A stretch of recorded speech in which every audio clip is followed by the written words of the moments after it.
Lecture 26। Page 1। अभिलेख 1। प्रयाग प्रशस्ति अभिलेख माइनस समुद्रगुप्त 2।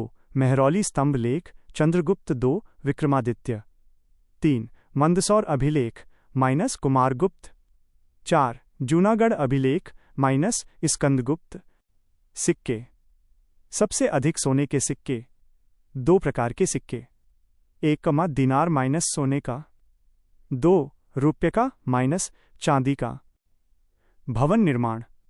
गुप्त काल में नागर शैली के मंदिरों का निर्माण बड़ी संख्या में किया गया। चित्रकला। मरणासन्न राजकुमारी का चित्र इस काल की चित्रकला को दर्शाता है। पेज 2। मूर्तिकला। गुप्त काल में मूर्तिकला का भी विकास हुआ, जैसे देवी देवताओं की मूर्तियां यहां विशेष रूप से बनाई गईं। साहित्यिक स्रोत 1 बौद्ध ग्रंथ 2 जैन ग्रंथ 3 वायु पुराण 4 कथासरित सागर माइनस सोमदेव 5 बृहत कथा मंजरी माइनस क्षेमेंद्र 6 मुद्रा राक्षस माइनस विशाखदत्त 7 देवी चंद्रगुप्तम माइनस विशाखदत्त 8 अमरकोश माइनस अमर सिंह 9 कालिदास के स्रोतों से। विदेशी यात्रियों का विवरण 1 फाहन माइनस फूकुओ की 2 वेनसांग माइनस सीयू की। पेज 3। प्रमुख शासक 1 Srigupta 240 AD to 280 AD 2 Ghatotkacha 280 AD to 319 AD 3 Chandragupta प्रथम 319 AD to 335 AD 4 Samudragupta 335 AD to 375 AD 5 Chandragupta 2 380 AD to 412 AD 6 Kumaragupta 412 AD to 455 AD 7 Skandagupta 455 AD to 467 AD। Srigupta. ये गुप्त साम्राज्य के संस्थापक थे।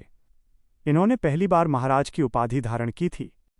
घटोत्कच श्रीगुप्त के पुत्र और उत्तराधिकारी थे। इन्होंने भी महाराज की ही उपाधि ली थी।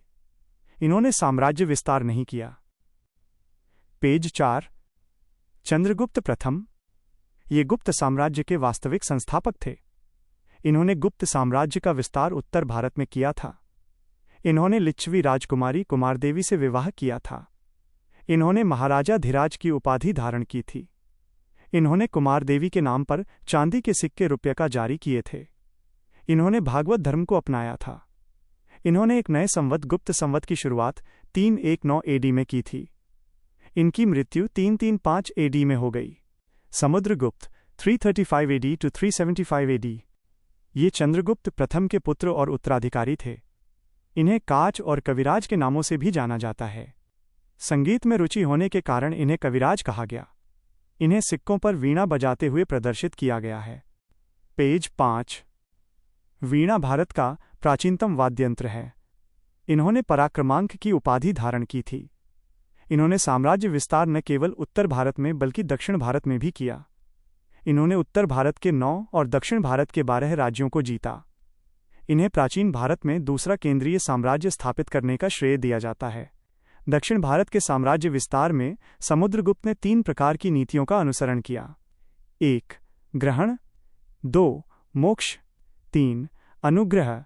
ग्रहण राइट एरो। इस नीति के अंतर्गत समुद्रगुप्त राज्य का अधिग्रहण कर लेते थे, अर्थात राज्य को जीतकर गुप्त साम्राज्य में मिला लेते थे।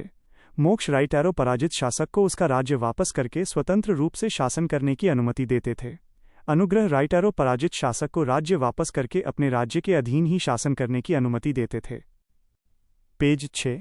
युद्धों में पराजित शासक 3 प्रकार की नीतियों का अनुसरण करते थे।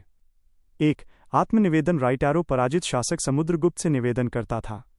2 कन्युपायन राइट एरो पराजित शासक अपनी पुत्री या बहन के विवाह का प्रस्ताव रखता था। 3 गुरुत्मदंक राइट एरो अपने राज्य पर पुनः शासन करने की अनुमति प्राप्त करता था। समुद्रगुप्त को इतिहासकार विंसेंट स्मिथ ने भारत का नेपोलियन कहा है। इतिहासकार राय चौधरी ने इन्हें धर्म प्रचार बंधु कहा है। इनकी उपलब्धियों की जानकारी हमें प्रयाग प्रशस्ति अभिलेख से प्राप्त होती है। प्रयाग प्रशस्ति अभिलेख को हरिशेन के द्वारा लिखा गया है। संस्कृत में प्रयाग प्रशस्ति अभिलेख मूल रूप से अशोक का अभिलेख था। बाद में इस पर समुद्रगुप्त ने लेख लिखवाया और मुगल काल में जहांगीर ने लेख लिखवाया और इस प्रकार इस अभिलेख से 3 शासकों के नाम प्राप्त होते हैं। पेज 7। वर्तमान में यह अभिलेख प्रयागराज में अकबर द्वारा बनाए गए किले के संग्रहालय में रखा है।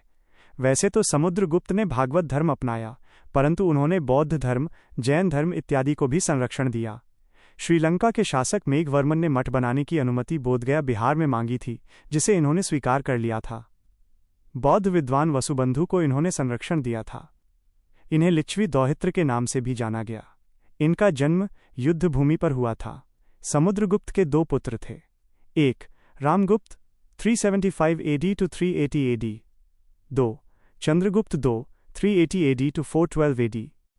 रामगुप्त ये समुद्रगुप्त के ज्येष्ठ पुत्र और अयोग्य शासक थे। इनके काल में शकों का आक्रमण हुआ और राजा नहपान ने इन्हें पराजित कर दिया और राज्य का आधा भाग और रामगुप्त की पत्नी ध्रुव देवी को भी हर लिया गया। पेज 8। जिसके पश्चात चंद्रगुप्त II ने एक महिला का रूप धारण करके नहपान को मौत के घाट उतारा और रामगुप्त को गद्दी से हटाकर स्वयं गद्दी पर बैठे। इसी समय इन्होंने ध्रुव देवी से विवाह कर लिया था। Chandragupta II 380 AD to 412 AD। ये इस वंश के महानतम शासक थे। ये भागवत धर्म के प्रमुख अनुयायी थे। इन्होंने परम भागवत की उपाधि धारण की थी। शकों को पराजित करने के पश्चात इन्होंने शकारी की उपाधि भी धारण की थी।